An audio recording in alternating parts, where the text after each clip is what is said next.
Hello बच्चों, नमस्कार। आज इस वीडियो में हम 10th क्लास का जो साइंस है वो स्टार्ट करने जा रहे हैं और हम इस वीडियो में हमारी 10th क्लास का पहला लेसन पढ़ेंगे। ठीक है, तो अपनी कॉपी और पेन निकाल लीजिए और जल्दी से कुछ शब्द आपको लिखने हैं जो मैं बताऊंगा। ठीक है, तो चलिए शुरू करते हैं। आ जाइए। और जो आपका पहला लेसन है 10th क्लास का साइंस का वो है रासायनिक अभिक्रियाएं एवं समीकरण, जो है केमिकल रिएक्शंस, रासायनिक अभिक्रियाएं एंड इक्वेशंस, समीकरण। ओके, ठीक है। तो सबसे पहले बात करते हैं केमिकल रिएक्शन क्या होती है, रासायनिक अभिक्रिया किसे कहते हैं। What is a chemical reaction. तो ध्यान दीजिए आप, क्या होती है केमिकल रिएक्शन। देखिए, एक केमिकल रिएक्शन वह प्रोसेस होती है जिसके अंदर एक प्रकार के पदार्थ या यौगिकों से दूसरे प्रकार के पदार्थ या आप कह सकते हैं नए यौगिक बनते हैं। देखिए, केमिकल रिएक्शन, रासायनिक अभिक्रिया एक वो परिवर्तन कह सकते हो आप, बदलाव, या एक प्रोसेस, प्रक्रिया कह सकते हो, जिसमें एक प्रकार के सब्सटेंस या दो से अधिक पदार्थ जब मिल जाते हैं तो नए पदार्थ बनाते हैं। तो सिंपल सी बात है। देखिए, दो तत्व कह सकते हो आप या यौगिक कह सकते हो। जो दो तत्व या यौगिक मिलकर नए तत्व बना ले, क्या बना ले भाई, नए तत्व या क्या बना ले, यौगिक बना ले, तो इन्हें हम क्या कहते हैं, रासायनिक अभिक्रिया। इसमें जिन तत्वों से नए यौगिक या नए तत्व बनते हैं उन्हें हम कहते हैं अभिकारक, रिएक्टेंट। इन्हें क्या कहते हैं अपन, अभिकारक, या इनको इंग्लिश में कहते हैं रिएक्टेंट। क्या कहते हैं इनको, रिएक्टेंट। यानी कि आपकी केमिकल रिएक्शन वो प्रोसेस है जिसमें रिएक्टेंट से, ये आपकी एरो, बीच में एरो लगाते हैं, क्या बनता है, उत्पाद बनता है, प्रोडक्ट बनता है। क्या बनता है बच्चों, प्रोडक्ट बनता है। इस प्रोसेस को हम क्या कहते हैं, रासायनिक अभिक्रिया, केमिकल रिएक्शन। तो रिएक्टेंट से बनेगा क्या भाई, प्रोडक्ट। और रिएक्टेंट से जब प्रोडक्ट बनता है तो यहां पे एक पार्टिकुलर कंडीशन लेते हैं हम। ये रिएक्टेंट से प्रोडक्ट का बनना रिएक्शन की इस कंडीशन पे डिपेंड करता है कि हमने यहां पे कैसी कंडीशन ले रखी है। तो एक रासायनिक अभिक्रिया को आप बताते समय तीन बातें बताएंगे। क्या कि एक तरफ अभिकारक होते हैं, बीच में तीर का निशान होता है, दूसरी तरफ उत्पाद होते हैं। यानी कि जो तीर है, इसको देखिए, इसमें इसे कहते हैं हेड, ये तीर का सिर है, ठीक है, हेड। एरो का क्या है, हेड। ये है एरो की टेल। तो आप ध्यान रखिएगा, एक केमिकल रिएक्शन में जो ये तीर का निशान होता है, इसकी जो टेल होती है वो रिएक्टेंट की तरफ होती है और इसका जो हेड होता है वो प्रोडक्ट की तरफ होता है। ठीक है, और इस एरो के ऊपर हम रिएक्शन की कंडीशन लिखते हैं कि इस कंडीशन पे आपका ये रिएक्टेंट इस प्रोडक्ट में बदलेगा। ठीक है, ओके। नाउ जैसे मैंने बोला, आपके पास CO एक कंपाउंड है, कार्बन मोनोऑक्साइड कहते हैं बच्चों इसको। ठीक है, इसकी रिएक्शन आपने हाइड्रोजन के साथ करवा दी। किसके साथ करवा दी भाई, हाइड्रोजन के साथ। ठीक है, ये आपकी तीर का निशान। ठीक है, और इससे मैंने बोला मिथेनॉल बन गया। क्या बन गया भाई, CH3OH, एक नया उत्पाद बन गया। देखिए क्या है ये आपके, अब इस एरो को पहचानेंगे हम। मैंने आपके सामने एक रासायनिक अभिक्रिया लिख दी बच्चों। देखिए, इसमें आपका एरो के जो टेल की तरफ है ये क्या है, रिएक्टेंट, और इस एरो के जो हेड की तरफ है ये क्या है, प्रोडक्ट। ठीक है, अब जब मैंने कार्बन, ये है ऑक्सीजन, दोनों एक साथ होते हैं तो इसे कहते हैं कार्बन मोनोऑक्साइड। ये आपको नाम याद रखने पड़ेंगे। CO क्या होता है, कार्बन मोनोऑक्साइड। H2 क्या है, हाइड्रोजन। मतलब मैंने ये रिएक्शन 360 ATM पे करवा दी, मेटल मतलब कॉपर को लेते हुए, कॉपर एज ए मेटल, ये रिएक्शन की कंडीशन है। ठीक है, तो जब आप कार्बन मोनोऑक्साइड और हाइड्रोजन की रिएक्शन कॉपर मेटल के साथ 360 ATM पे करवाते हैं तो मिथेनॉल, CH3OH, इसका नाम है बच्चों मिथेनॉल, ये बनता है। ध्यान दीजिएगा। ठीक है, ओके। अब भाई केमिकल रिएक्शन क्या है, केमिकल रिएक्शन वो प्रोसेस है जिसमें दो से अधिक तत्व या यौगिक मिलकर नए यौगिक बनाते हैं। बन गया ना नया यौगिक। ठीक है, और देखो बच्चों, मैंने बोला आपके पास एक H2 को हम कहते हैं हाइड्रोजन, ठीक है। इसके साथ जुड़ गया क्या, ऑक्सीजन O2, ठीक है। मैंने तीर का निशान लगाया, मैं बोला इससे क्या बन गया, वाटर, पानी बन गया। देखिए इसमें क्या हुआ, इसमें फिर से पहचानो, एरो को देखो, बोला एरो का ये टेल है, एरो का ये हेड है, ठीक है। बोला सर ने बताया है हमें, क्या बताया है कि जो हेड होता है इसकी तरफ जो होता है इसे क्या कहेंगे, बताओ। वाटर क्या है इसमें, रिएक्टेंट है या प्रोडक्ट है, प्रोडक्ट है, उत्पाद है। और जो आपका तीर के इस टेल की तरफ जो है ये क्या है आपका, रिएक्टेंट, अभिकारक। तो इस अभिक्रिया, इस प्रोसेस में क्या हुआ, हाइड्रोजन और ऑक्सीजन ने मिलकर क्या बना दिया, H2O। किसका फॉर्मूला होता है, वाटर, पानी का। ये किसका फॉर्मूला है बच्चों, पानी का। तो H2 साथ में क्या बना, मिला O2 और क्या बन गया, वाटर, ठीक है, ठीक है। तो आपकी क्या हो गई, रासायनिक अभिक्रिया हो गई। चलो फिर से देखो एक बार, क्या होती है रासायनिक अभिक्रिया। रासायनिक अभिक्रिया वो परिवर्तन या एक प्रोसेस, एक प्रक्रिया है जिसमें रिएक्टेंट से, अभिकारकों से उत्पाद बनता है। क्या बनता है, अभिकारकों से उत्पाद बनता है। इसे हम क्या कहते हैं, रासायनिक अभिक्रिया, ठीक है। आगे इस लेसन के नाम में जोड़ रखा है एवं समीकरण, यानी कि इक्वेशंस। अब देखिए, जब आप किसी रिएक्टेंट, जैसे मैंने बोला ये आपका क्या है, हाइड्रोजन, ये क्या है भी आपकी हाइड्रोजन गैस होती है। ये क्या होती है, हाइड्रोजन गैस, ठीक है। जो हाइड्रोजन होती है ना, ये गैसीय अवस्था में होती है, ठीक है। ऑक्सीजन, बोला इसके साथ जोड़ दिया हमने क्या, ऑक्सीजन को, किसको जोड़ दिया, ऑक्सीजन गैस को, ठीक है। क्या बन गया बच्चों, तीर का निशान लगाया, वाटर बन गया, पानी बन गया। अब ध्यान से देखो, एक रासायनिक अभिक्रिया कि हाइड्रोजन गैस के साथ ऑक्सीजन गैस जुड़ी, ठीक है। जब हाइड्रोजन गैस के साथ ऑक्सीजन गैस जुड़ी तो पानी बन गया, ठीक है। तो बताइए क्या इन तत्वों से एक नया यौगिक बना है, हाँ बन गया सर। इसे हम क्या कहते हैं, रासायनिक अभिक्रिया कहते हैं। इसे क्या कहते हैं, रासायनिक अभिक्रिया कहते हैं। अरे रुकिए जरा, क्या हो गया भाई, आगे देखिए। तो क्या हुआ, हाइड्रोजन गैस और ऑक्सीजन गैस आपस में मिले और पानी बन गया। इसे हम क्या कहते हैं, रासायनिक अभिक्रिया, ठीक है सर। बोला ओके, हो गया सर। अब ध्यान दीजिए, बोला ये जो आपके हाइड्रोजन है और ऑक्सीजन है, ये हाइड्रोजन इसका नाम है, बोला इसका ये क्या है, H2, ये इसका सिंबल है, प्रतीक है, इसका फॉर्मूला है, ठीक है। यहाँ पे ऑक्सीजन गैस है, ये O2 क्या है, ये ऑक्सीजन का O सिंबल है, ठीक है, प्रतीक, फॉर्मूला है ऑक्सीजन का O2, ठीक है। ये H2O क्या है, वाटर का फॉर्मूला है, वाटर को आप इस H2O के सिंबल से लिखते हैं, समझ रहे हो। यही क्या कहलाता है, इक्वेशन। क्या होती है इक्वेशन, जब आप एक रासायनिक अभिक्रिया को सिंबल, प्रतीक, फॉर्मूलों की फॉर्म में लिखते हैं तो हम इसे क्या कहते हैं, रासायनिक समीकरण, केमिकल इक्वेशन। क्या कहते हैं उसको, केमिकल इक्वेशन। तो ये क्या है, आपकी एक केमिकल इक्वेशन है, ठीक है सर। चलिए फिर बोले इस केमिकल इक्वेशन को कैसे दर्शाते हैं, देखिए। बोले अगर केमिकल रिएक्शन में जो तीर के एरो के टेल की तरफ है ये अभिकारक होते हैं। ये जो अभिकारक हैं अगर दो या दो से ज्यादा हो तो इनके बीच में एक प्लस का निशान आता है, ध्यान रखना। फिर हम अभिकारकों से आगे एरो का ऐसे सिंबल लगाते हैं जिसमें एरो का हेड जिसकी तरफ होगा वही उत्पाद होगा, ठीक है। ये क्या बन गया भाई आपका वाटर, क्या बन गया, उत्पाद बन गया। अगर मान लो उत्पाद भी एक से ज्यादा हो तो हम क्या कहते हैं, क्या करेंगे, उनको भी बीच में प्लस का निशान लगा के लिखेंगे, ठीक है बच्चों। तो चलिए, तो ये थी भाई आपकी रासायनिक अभिक्रिया क्या होती है और केमिकल समीकरण होता क्या है, ठीक है।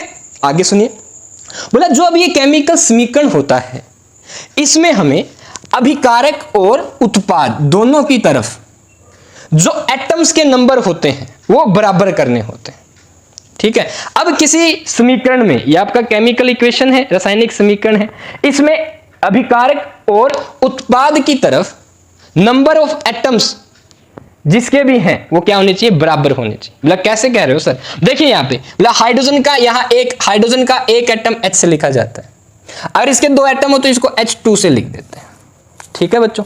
ऐसे ही ऑक्सीजन का एक एटम, ये एक ऑक्सीजन का एटम हो गया, एक लिखोगे तो, दो लिखोगे तो क्या हो जाएंगे भाई, ऑक्सीजन के एटम कितने होंगे, दो, ठीक।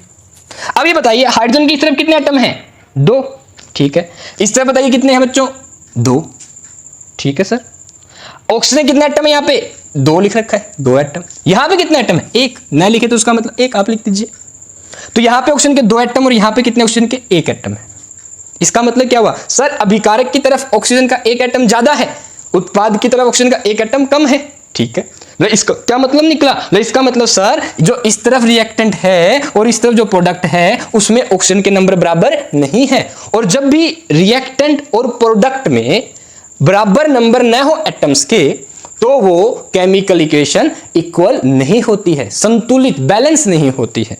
ठीक है, तो इसका मतलब क्या हुआ? ये वाली इक्वेशन कैसी इक्वेशन है? बोला सर ये इक्वेशन आपकी क्या है? बैलेंस इक्वेशन नहीं है। ठीक है, या आप कह सकते हैं ये इक्वेशन संतुलित नहीं है, ये एक असंतुलित इम्बैलेंस इक्वेशन है। संतुलित इक्वेशन चाहिए हमें। अगर दोनों तरफ बराबर है नंबर एटम्स के, परमाणुओं के नंबर बराबर हैं तो संतुलित इक्वेशन होती है, बैलेंस इक्वेशन होती है। ठीक है, अगर बराबर नहीं है तो अनबैलेंस इक्वेशन होती है। ठीक है बच्चों, ओके, संतुलित और असंतुलित, तो ये कैसी इक्वेशन हुई? असंतुलित इक्वेशन। चलिए आगे। अब इसको आपको क्या करना है? जो आपकी केमिकल इक्वेशन होती है हमें इसको संतुलित करना होता है। ठीक है, तो क्या करें? इसके लिए हमारे पास एक तरीका है संतुलित करने का, लगाइए। सबसे पहले हम उसे ही संतुलित करते हैं। यहाँ पे उस कंपाउंड या तत्व को संतुलित करेंगे जिसके एटम ज्यादा, जिसके एटम क्या हो? ज्यादा। देखो यहाँ पे कितने एटम है? 2। यहाँ पे कितने एटम है? 2। यहाँ कितने एटम है बच्चों? ऑक्सीजन का 1 एटम, हाइड्रोजन के 2, कितने हैं? 3। तो सबसे पहले हमें वही बैलेंस करना, संतुलित करना पड़ता है जहां ज्यादा एटम्स हो। 3 है तो क्या करें? बोला इसके लिए हम ये कर सकते हैं, बोला ऑक्सीजन को बैलेंस करना 1 है ना, यहाँ पे कितने हैं? 2 हैं, तो आप क्या करें? इसको 2 से गुणा कर दें। जैसे आप 2 से मल्टीप्लाई करेंगे, अब हर एक जो एटम है वो 2 से मल्टीप्लाई हो जाएगा। ठीक, अब देखिए यहाँ पे हाइड्रोजन कितने एटम है? 2 है ना। ठीक है, तो ये भी 2 से मल्टीप्लाई हो जाएगा। कितने हो जाएंगे? 4। ठीक है, ऑक्सीजन कितने हो जाएंगे? 2। तो बताइए जो आपके ऑक्सीजन पहले बैलेंस नहीं थे, 2 ऑक्सीजन यहाँ है, 2 ऑक्सीजन यहाँ होंगे, 2 इंटू में 1, 2 1 कम 2, इनको कैसे कैलकुलेट करोगे? 2 दूनी 4, मल्टीप्लाई कर देंगे आप। तो हाइड्रोजन कितने एटम हो गए यहाँ? 4, और ऑक्सीजन कितने हो गए? 2। ऑक्सीजन तो बैलेंस हो गए। अच्छा, तो क्या हुआ?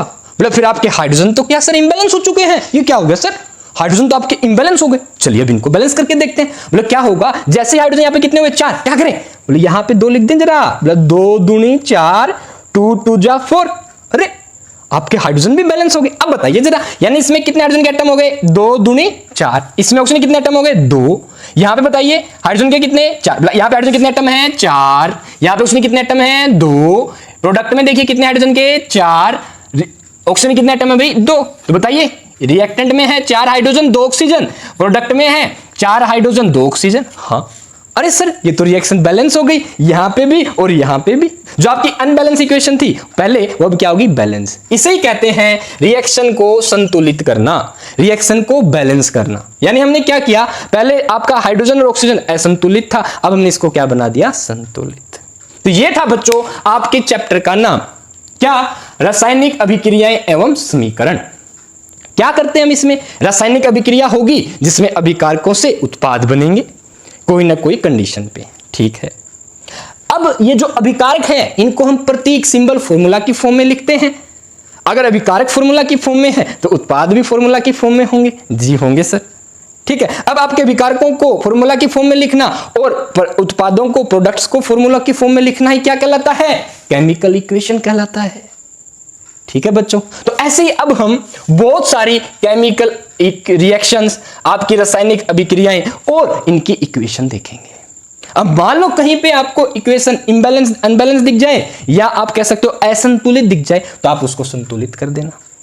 ठीक है, इसको भी हम स्पेशली अलग से देखेंगे। पर सबसे पहले मैं आपको ये बताऊंगा इस वीडियो में कि कुछ आपकी केमिकल रिएक्शंस होती हैं ऐसे नाम वाले। ठीक है, इनकी डेफिनेशन पूछते हैं बच्चों आपसे एग्जाम में, प्रश्न पूछा जाता है। कैसे? देखिए, बहुत सारी केमिकल रिएक्शंस हैं जिनमें से कुछ केमिकल रिएक्शन आपको बतानी है। इस वीडियो में हम इन 10 केमिकल रिएक्शन को पढ़ेंगे। ठीक है, जिनकी आपको बड़ा अच्छे से प्रैक्टिस करनी है और देखना है। तो आइए शुरू करते हैं हमारी पहली केमिकल इक्वेशन। फिर से सुन लीजिए एक बार। जो आपकी केमिकल इक्वेशन होती है जिसमें रिएक्टेंट से प्रोडक्ट बनते हैं, वो देखिए पहले हम 10 प्रकार की पढ़ने जा रहे हैं। ये 10 प्रकार की केमिकल रिएक्शन है। देखिए इनमें क्या होता है, इनकी हम डेफिनेशन पढ़ेंगे और एक एक एग्जाम्पल देंगे। ठीक है, ऐसा ही आपके एग्जाम में क्वेश्चन आएगा। देखो कैसा क्वेश्चन आएगा, देखिए बोला संयोजन अभिक्रियाएं क्या होती हैं। ये क्वेश्चन है, संयोजन अभिक्रिया पीछे आप देख लेना, समझ लेना। ठीक है, व्हाट इज संयोजन अभिक्रिया? इसको इंग्लिश में कहते हैं क्या? Combination reaction. क्या कहते हैं बच्चों? What is combination reaction. अब सुनिए, कॉम्बिनेशन रिएक्शन क्या होती है, गौर से देखिएगा। क्या होती है कॉम्बिनेशन रिएक्शन? बोला कॉम्बिनेशन रिएक्शन आपकी वो रिएक्शन होती है जिसके अंदर